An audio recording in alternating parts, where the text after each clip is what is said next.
we are looking at how to pronounce this irregular verb.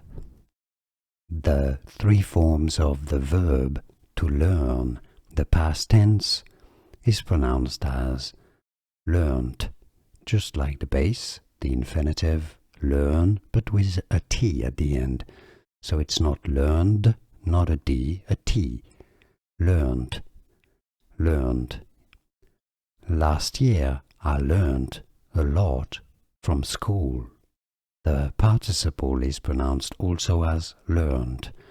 I have learned my lesson. Learned, overall, learn, learned, learned, learn, learned, learned. Like this video if you found it useful. I appreciate your support, it helps me a lot. Thanks for that. More videos for you here to learn the pronunciation of all irregular verbs in English. Practice and improve your pronunciation. I'll see you there. Thanks for watching.